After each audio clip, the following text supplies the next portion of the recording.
Nous allons savourer les bons mots, découvrir des plaidoiries marquantes. On ne va pas manquer le rendez-vous d'un concours d'éloquence qui sera diffusé sur WEO ce mercredi à partir de 15 h en direct du Palais de Justice de Lille. Grand concours de l'éloquence. Jean-Baptiste Dubrul, bonjour. Bonjour. Vous êtes avocat, vous êtes bâtonnier du barreau de Lille. Vous organisez cet événement, un vrai concours où les téléspectateurs, vous qui nous regardez, vous allez pouvoir voter. Mais d'abord, c'est quoi un concours d'éloquence ? Alors ce concours d'éloquence, ce n'est pas une nouveauté. Tous les 2 ans, c'est une tradition depuis des décennies au barreau de Lille. On met en avant les jeunes talents qui deviennent lauréats de la conférence du stage. C'est comme ça qu'on l'appelle. Ça a lieu dans les grands barreaux français, donc Lille ne fait pas exception. Puis cette année, on a décidé de l'ouvrir au public et d'innover un petit peu et de le retransmettre. D'où la diffusion sur WEO. Tout à fait. Mais concrètement, c'est quoi? Comment ça se passe? 2 jeunes confrères, moins de 2 ans d'exercice, moins de 35 ans, qui vont venir plaider un sujet qu'on leur a proposé. Ils ont choisi parmi les 5 sujets qui leur étaient proposés. Et puis, pendant 12 minutes, ils vont essayer de convaincre, avec émotion, avec humour ou avec talent, dans tous les cas, essayer de convaincre un jury. Oh, la barre est haute. D'autant que les sujets ne sont pas simples.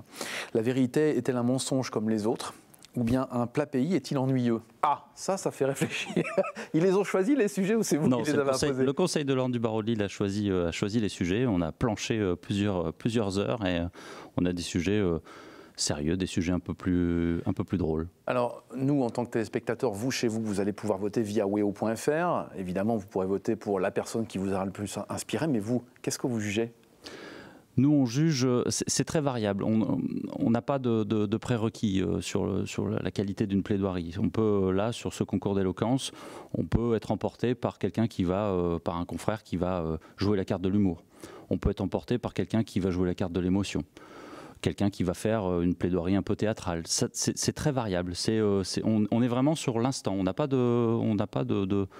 d'exigence particulière avant de les entendre. On est très impatient de les entendre parce que je sais qu'on aura des plaidoiries de qualité et des confrères de talent, mais voilà. C'est bien, vous ne leur mettez pas la pression là pour demain? Non, pas du tout.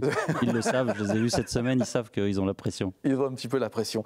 C'est marrant, en préparant cette émission, vous me disiez, en fait, c'est pas forcément des gens qui vont plaider habituellement. Ce sont des gens qui parfois travaillent dans des cabinets, dans des bureaux et qui ne sont pas forcément en train de raconter une histoire devant le public. Oui, j'ai souvenir d'une conférence où on a mis en avant, une des lauréates était spécialiste de droit fiscal, une matière où on plaide, mais on plaide peu. En tout cas, elle était dans un cabinet essentiellement de conseil et où elle a emporté le public et le jury avec une plaidoirie pleine d'humour, pleine de talent, de finesse, et ça nous a convaincus. Que viennent chercher ces jeunes avocats qui vont donc se mettre en danger quelque part chez vous? Alors, l'objectif du concours, traditionnellement, c'est de choisir 1, 2, voire 3 lauréats qui représenteront le barreau de Lille lors des autres conférences et il y a un rôle protocolaire.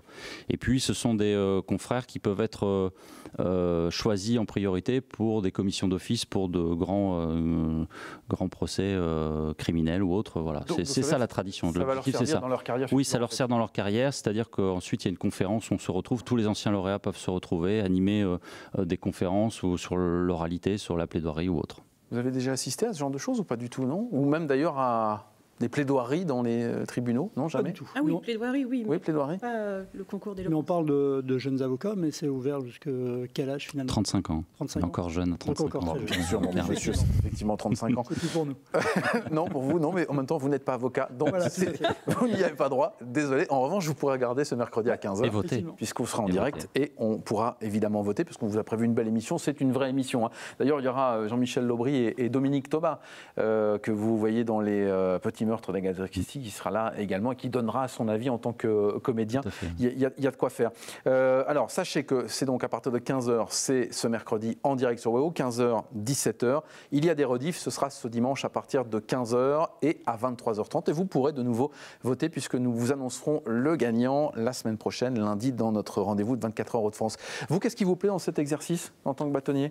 Moi, ce qui me plaît là, c'est d'allier la tradition et puis de s'ouvrir au public. C'est-à-dire, d'habitude, on le fait entre nous. Et là, c'est une vraie chance de pouvoir montrer tous les talents qu'on a au sein du barreau et de pouvoir permettre aux justiciables ou au public des Hauts-de-France de se dire voilà, il y a généralement les émissions autour de l'éloquence plaisent, et là l'objectif c'est de s'ouvrir. C'est ça qui me plaît, c'est de leur mettre une pression supplémentaire. D'habitude ils sont jurés. C'est sadique. Oui, c'est sadique qui se réveille en disant oh là là. D'ailleurs je serai maître du temps, je vais être intraitable. Mais c'est déjà, je l'ai fait moi pour